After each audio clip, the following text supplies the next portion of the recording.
If some of you guys are saying that I'm only wanting a new season from the show, even if it's not gonna happen, all because of Panda's relationship towards Lucy, you need to understand that there are so many plots in the show that didn't get the chance to continue nor completely have a conclusion towards. I didn't even bother to talk about Num Num's final episodes involving Gwiz because I wasn't invested into it. And like I said in Captain Kaboo, his character became Flanders-wise, so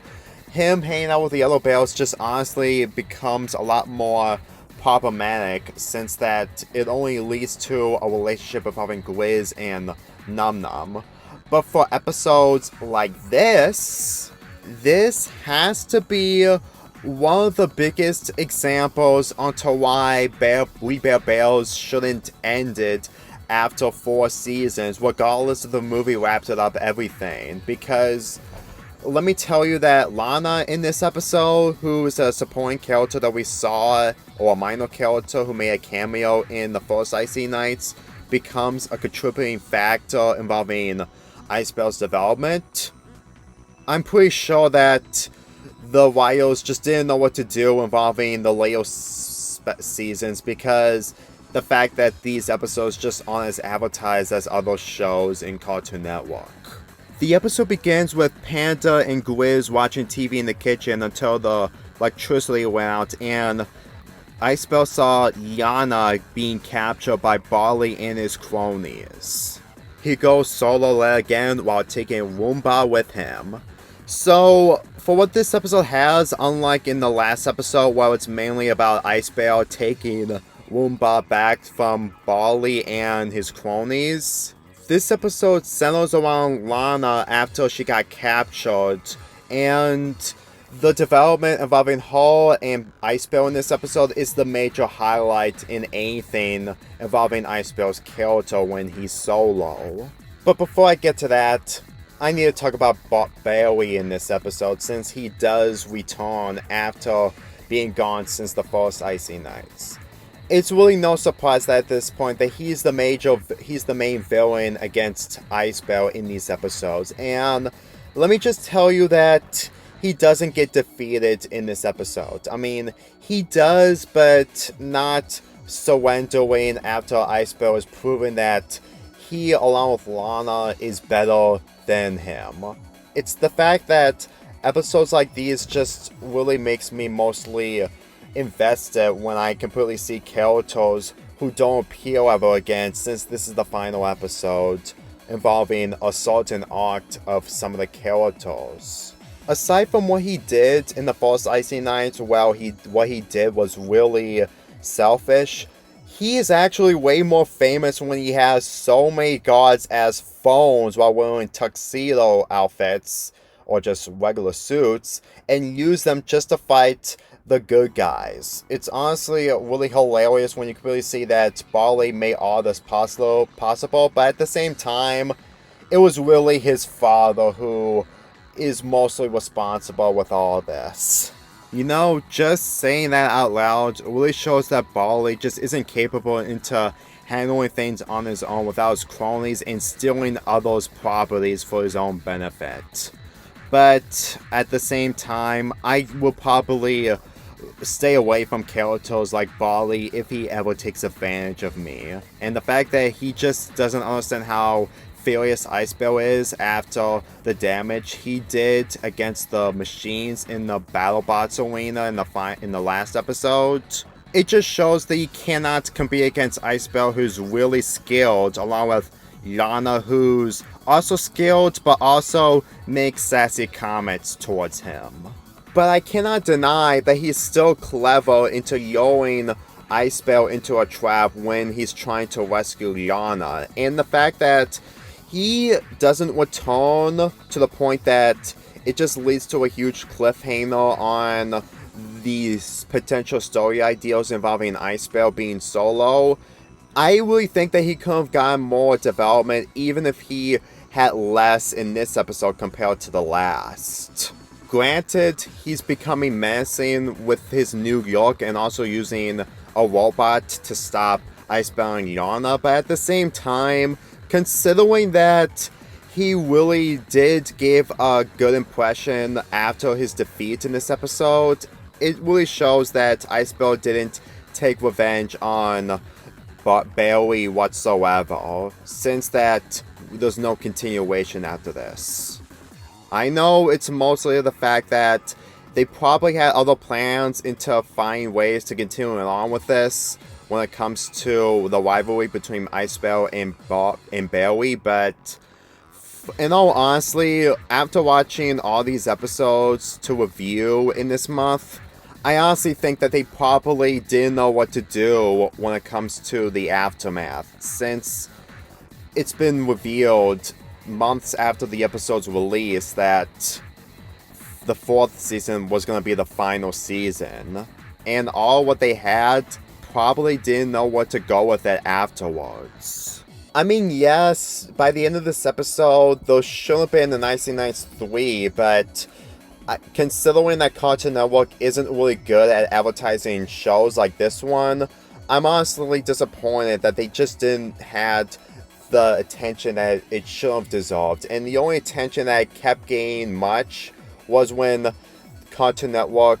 had been uploading videos of Ring Bear Bells on their YouTube channel. And that's a shame when they got so much attention years after the show came to an end. Well, technically a year later, but whatever. Anyway, I've been delaying this dynamic for far too long, so my opinions on Icebell and Lana in this, they're really good. And considering that it leads to a huge plot point at the end, revealing that Lana is actually the son of Yoi, which is the character that Icebell had a bond with during his cub years, it's really disappointing. In the scenes I've seen when it comes to these two talking with each other, even though that Icebell isn't much of a talker in this case, aside from Icebell's relationship towards Chloe in previous episodes, it's a shame that this is the second time we get to see Icebell and Lana hanging out. The first time was when they had a conversation while speaking into a different language. But in this, they actually work together as a team. And even though that it may be debates on the third Icy Nights that people want Grizz and Panda to be in it, but I actually want Chloe to be in the third Icy Nights because considering that she knows Icebell personally, it's actually going to be a lot more interesting to actually see her go through a crisis situation, since that she only knows that Icebell gets into trouble, but not in the trouble that she's aware of. Now, yes, Grizz and Panda are still Icebell's brothers, and it's interesting to have them be into a predicament just like Lana was in this episode, but this episode, like the previous, is called Icy Nights, and whenever I hear that, it should focus on Icebell only. Granted, there's no strict rules regarding the title since I didn't came up with these rules, but I'm pretty sure if it just involves Grizz and Panda into these situations, they will probably just make jokes that just don't usually fit in the scenario of what Icebell is in while saving their lives. No offense, but if I see Grizz and Panda interact with Lana in any of these situations, this wouldn't be as exciting as I hoped. Granted, they can work out with the writing, but just by looking at these characters when it comes to the way they talk and the way they interact and the way they behave, I'm pretty sure that this isn't really the environment that Grizz and Panda should be in, and Icebell is mostly capable since that he actually knows about these situations, unlike his brothers. And yes, I understand that Grizz and Panda are fully aware of crisis situations, but it's not really something I have in mind when it comes to Icy Nights duology. If Chloe was actually part of this, I would probably see her completely in fields while also not be able to be smart enough to handle intelligence like Bailey and his father. Because as far as I'm concerned, even though that Chloe's an intelligent, she isn't really a tech designer. She is good at making science projects in college, that has been shown in Season 4, but every time I watch serious action between Ice Bear and Lana, along with Barry, there's really no difference that Grizz and Panda won't be good additions to these episodes. Anyway, time to get back to the ending of the episode. Since it's revealed that Lana is actually Loi's long-lost daughter, it's really heartbreaking, not to mention it shows that Lana is completely different than she was in this image alone. So it's really a shame that we don't get to see a continuation afterwards. And the fact that Loi doesn't return after so many years, and if people are going to say that he passed away, that's really not the case.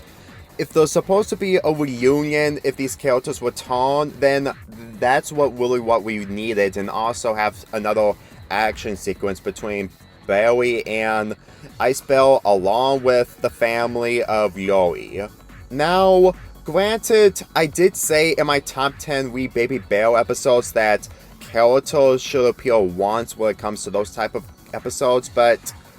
with one exception, Loi should return after so many years. If I'm supposed to accept the fact that we're not going to see him again, or because he's old and he moves on with his life, or the fact that he probably just went to a different place after being captured by one of his enemies in the Arctic, then I'm not convinced. Because I'm pretty sure that watching this ending, there could have been a lot more, but just by watching this episode, this show only does one sequel after the episode. One with Everyone's Tube, the second with Charlie's Halloween thing, and now this. There's probably another one, but I really don't even care because of how disappointing that we don't get any continuation after this episode. But I will say that this episode is better than the first Icy Nights, with the major highlights being the dynamic between Ice Bear and Lana, along with the returning Barry character. And if this episode really wanted to have a cliffhanger ending, I'm pretty sure that Cartoon Network should have given more attention to this show, just like with Adventure Time and Steven Universe. If Adventure Time and Steven Universe didn't happen during that time, then We Bare Bears might have gotten a little bit more attention. I understand that not every other cartoon should deserve attention because of the fact that they'll just mostly advertise poorly, but let me tell you that with all the advertising I've seen in so many networks, it just shows that every other network just isn't perfect when it comes to advertising. And at this point, I'm pretty sure that digital is probably the reason why cable just isn't relevant that much. But at the same time, I'm really mostly grew up with the cable stuff during the 2000s, and since that we're in the 2020s, well, the last decade of the 2010s is where cable is starting to die out, I don't even know if this is either for the best or for the worst. I give this episode an 8.75 out of 10. Let's get this started again. Me and my